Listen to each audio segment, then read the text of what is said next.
for being here and giving us some time to respond. I am Minority Leader Lisa Demuth, serving in the House. As a response to what we heard from our governor this evening, one of the things that was woefully missing that I fully expected to hear was an acknowledgement of the loss of Pope County Deputy Sheriff Josh Owen, who was killed in the line of duty on Saturday.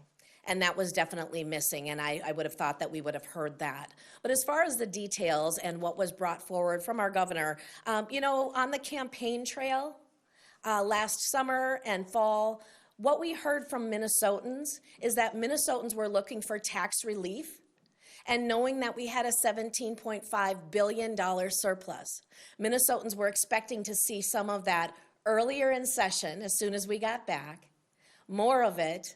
And one of the things that they were also looking for was the full elimination of tax on Social Security. And as a reminder, you've heard from us that we're one of only 11 states that actually still tax that. That was something that was missing this evening in what we heard. We know that with a $72 billion budget proposed this year, that is a record 40% increase. What that says to Minnesotans is that even though we ended last biennium with a $17.5 billion surplus, it wasn't enough, and we were going to increase that going forward. Some of the things that have already been proposed this legislative session is $9.5 billion in tax increases, and a lot of those are regressive tax increases.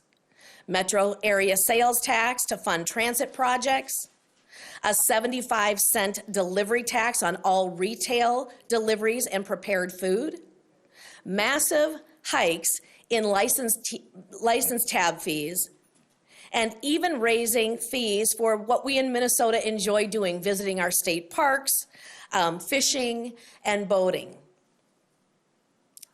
So while the Democrats are on their record spending spree, again, you are not hearing dramatic tax relief that is being proposed. Another area that we've been talking about in years prior and is still missing from any provisions is funding for our nursing homes. We hear from nursing homes across the state that they are short workers, that they have beds that they cannot fill because of the lack of workers and the lack of funding. Yet we did not hear that. In the proposed budget, what I can tell you is that there is $4 million that is being proposed for nursing home funding out of $72 billion. We did hear from the governor tonight that there would be $550 million proposed for law enforcement across the state, and he referenced that that was going to be record funding.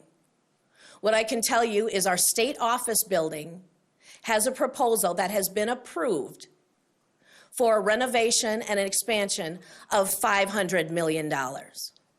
So while the governor says for public safety, $550 million across the state is enough, I can tell you compared to just one building on this campus at $500 million, that pales in comparison. So again, with a budget, a record budget surplus of $17.5 billion, returning that to Minnesotans, reducing government and the costs is what our Minnesota residents are looking for. Well, thank you, Representative Demuth. Appreciate that. I think you wrapped it up very good. I think another point is that Ron DeSantis is probably off his Christmas card list at this point. So we just finished up with the State of the State address, which was one of the most unique ones that I've seen. It was like being at a Democrat pep rally with the single party control, just the amount of euphemisms and doublespeak and red herrings that were thrown out that really didn't talk about the needs of Minnesotans. What we saw was a national campaign speech out there ignoring the needs of Minnesotans across the state. You know, Representative Demuth hit on a number of the issues that we're seeing, but the theme is this is broken promises. You know, when Democrats were on the campaign trail, what did we hear about? It was about tax relief. It was about law enforcement. It was about education. And yet in each of those three categories, we've seen a backward step. Let's take education, for example. The number of mandates that are going on to schools right now, even with an increase in funding, puts them back per pupil, somewhere around $1,000 to $1,700 per pupil. These are big issues. This is not what Minnesotans voted for. They voted that so that their kids would have a genuine education in Minnesota schools. Talk about tax relief. Look, they worked on or promised Social Security benefit tax relief. And now what you're seeing in the budget is a proposal for $10 billion worth of bills of tax increases. $17.5 billion surplus wasn't enough for Democrats. They had to overspend that by another $10 billion. That's the proposals that are out there right now. So we could also talk a little bit about law enforcement as well. So when Minnesotans are scared to go downtown in cities like Minneapolis and St. Paul, what's the solution? They've reduced sentencing for juveniles that are charged as adults. And we've seen the horrific cases and the reasons why juveniles are charged as adults. And yet the solution is to let them out early, put them on the streets, make our cities less safe. Folks, this was a big step backwards. I was hoping for a unified message tonight, something that all Minnesotans could get behind. However, it seems the ambitions of the governor are national, and we're starting to forget about the needs of Minnesotans.